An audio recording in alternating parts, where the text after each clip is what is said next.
la paix et la grâce de Dieu vous soient multipliées par la part de nos bénédictions.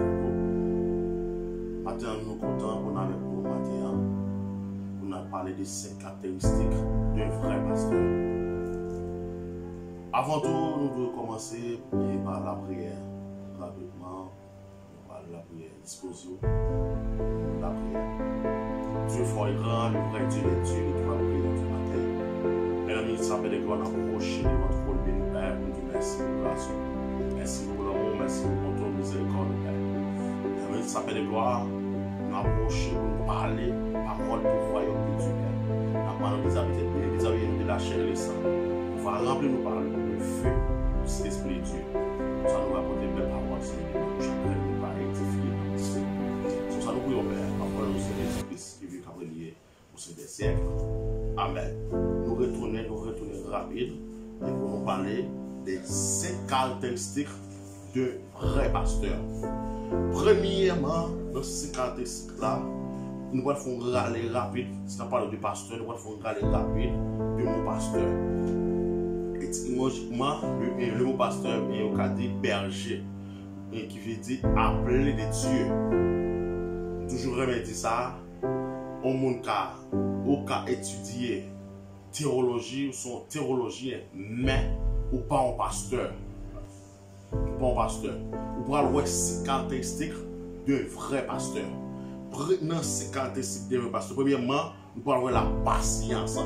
Lorsque nous parlons, nous dit que, parce que nous ne pouvons pas faire un parcours lecture ensemble, ou même il y a temps, ou mettre à lire pour avancement royaume.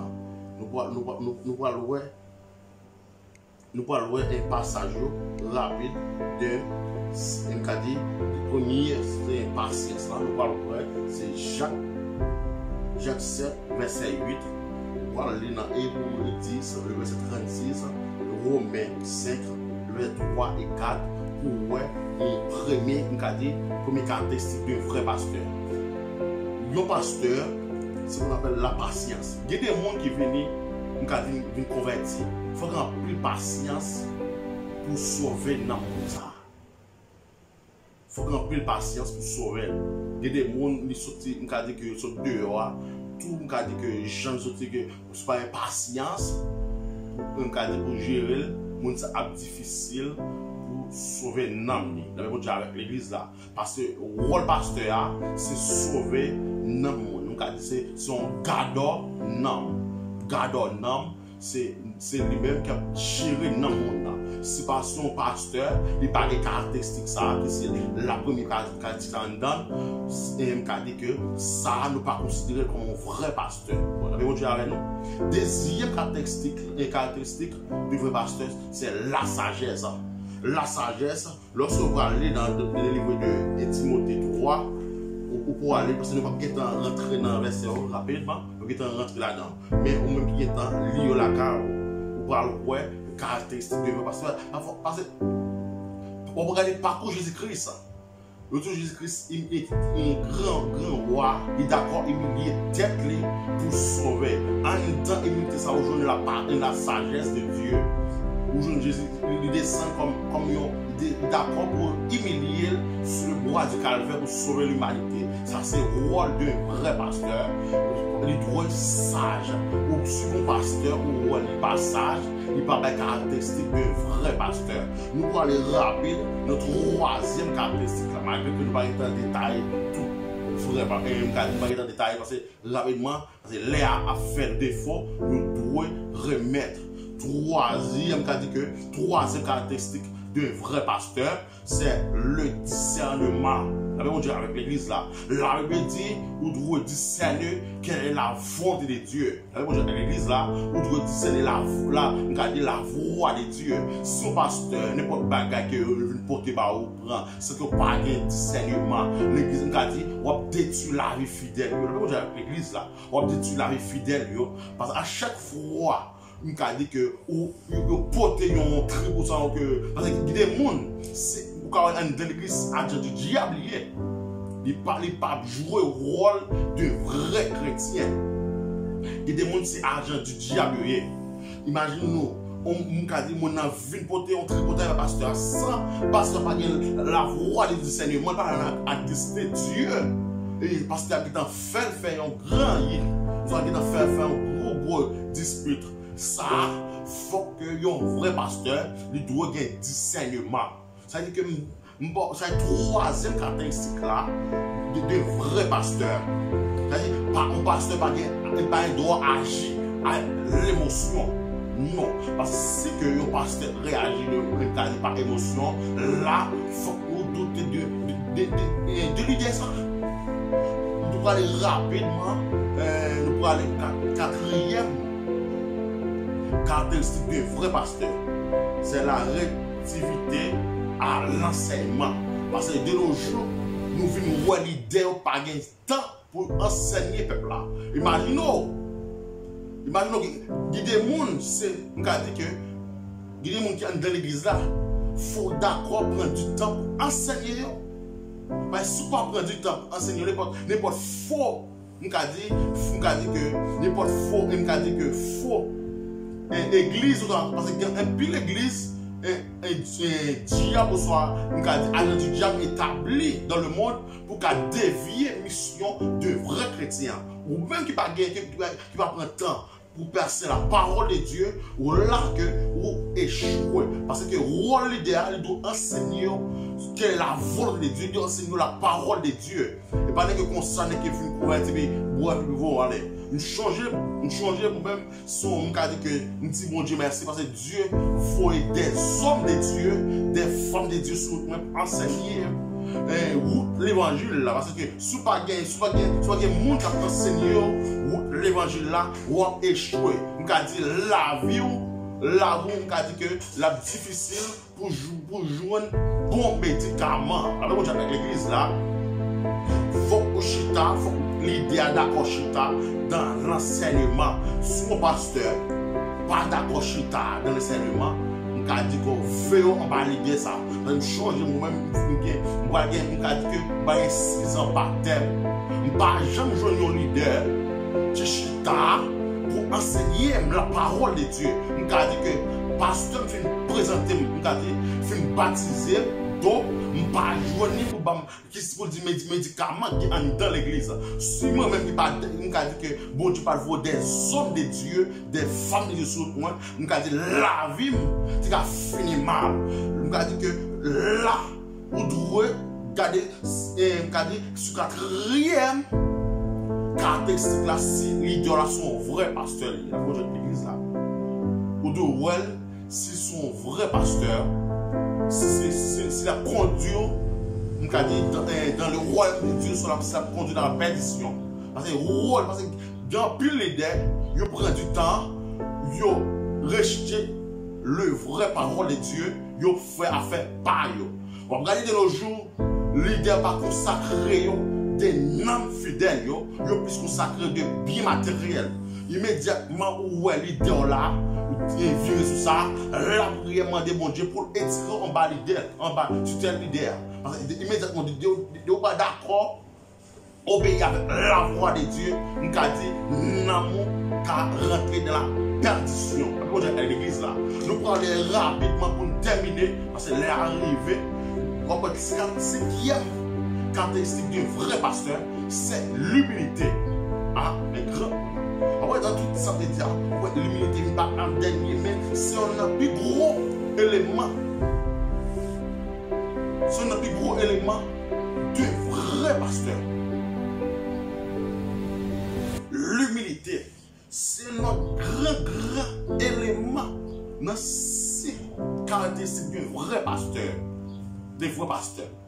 Immédiatement, pasteur, on dit, mon qui dirige ça, pasteur qui en tête au roi, il bague l'humilité, on dit, ah, la difficile. Il y a des noms pour sauver, pour créer, soit d'accord pour œuvre. Parce qu'il y a des paroles qui sont dans la bouche fidèle. Si pasteur n'a pas d'humilité, il a dévié, détruit la vie fidèle. Dans le côté de l'église là, il a détruit la vie fidèle là. Un vrai pasteur, il faut d'accord marcher dans l'humilité. Même Jean-Paul dit, l'humilité vaut mieux que les sacrifices. Ou plus qu'on fait des sacrifices, mais plus qu'on pas un sacrifice pas rien. C'est un bagage que l'église a doit comprendre à l'heure ça, doit comprendre l'humilité. L'humilité, vrai pasteur, il doit marcher dans l'humilité de Dieu. Là, l'église là, il ne faut pas ça de marcher dans l'humilité de Dieu. Là que l'église nous a dit que là, on doit voir ces caractéristiques ça en temps dans l'humilité, on joue la douceur, patience, que nous avons dit que nous toujours dans la première caractéristique là. Lorsque nous allons lire dans le livre de Timothée 2, le verset 15, qui ça va dire?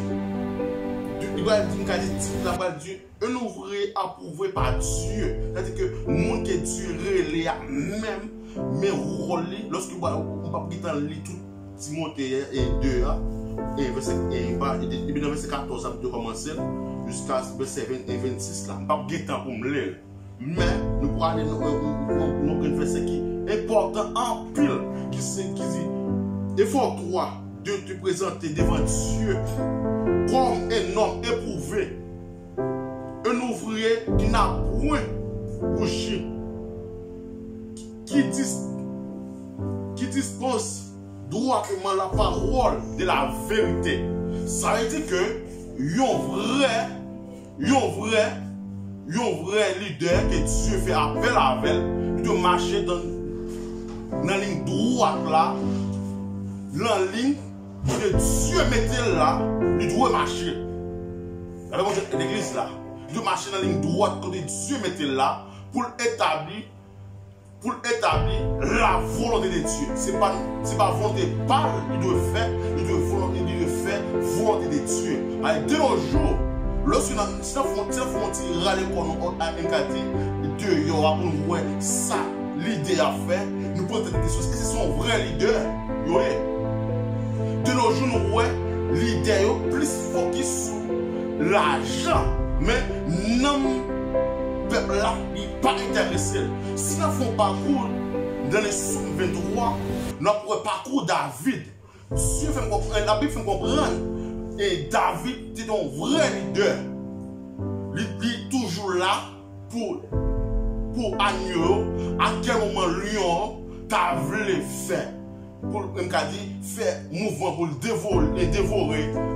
Agneau qui ça le fait? Il campait comme un guide, comme un potomitan. Il campait pour faire face avec lion. C'est de même. C'est de même tout pour un vrai leader. Vrai leader à droit, il n'est pas seulement si caractéristique ça, ou doit gagner temps pour fidèle, pour fidèle parler à vous. Combien de fois, on a dit que moi-même, je fais expérience là avec pasteur. On a dit pasteur marié, il n'est pas joindre un appel, il n'est pas joindre une conversation entre moi-même avec pasteur. Ça que, on a dit que, très bientôt, le message là qui est pour le arriver, parce que sur toutes les réseaux sociaux, c'est caractéristique d'un vrai pasteur. Là, vous devez voir l'idée en tête, ouais, c'est son vrai pasteur ou soit son faux. Parce que si vous parlez de vous, si on parle de vrai pasteur et faux pasteur, d'ailleurs, souvent c'est caractéristique ça, de vrai pasteur. On dit, de pas ces caractéristiques ça.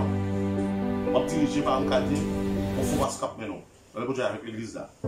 Premièrement, je vais faire rapide parce que les arrivées, nous devons finir. Premier caractéristique là, c'est la patience. Deuxième, c'est la sagesse. Troisième, c'est l'esprit de discernement. Quatrième, c'est la responsabilité à l'enseignement. Cinquième, c'est l'humilité. Nous campons là, nous disons merci à chacun de nous qui a suivi nous. Que bon Dieu nous bénisse, que bon Dieu nous fait autant avec nous. Nous sommes contents pour nous être avec nous après-midi. Pour nous qui ne connaître nous, nous sommes frères, Muscadet, Caleb. Bon Dieu nous bénisse nous, bon Dieu fait autant avec nous. Grâce à Dieu pour nous. Merci, sans Jésus couvre nous. Grâce avec nous. Nous avons commencé par la prière, nous pourrons terminer par la prière. Dieu fort et grand, le vrai Dieu des dieux, l'étoile brillante du matin, le Dieu tout-puissant, puissant guerrier fort dans les combats. Nous ça, Seigneur Dieu, merci, Seigneur Dieu. Et si on te permet, nous, Seigneur Dieu, pour nous enseigner, peuple, Seigneur Dieu, sur les 7 caractéristiques de vrai pasteur.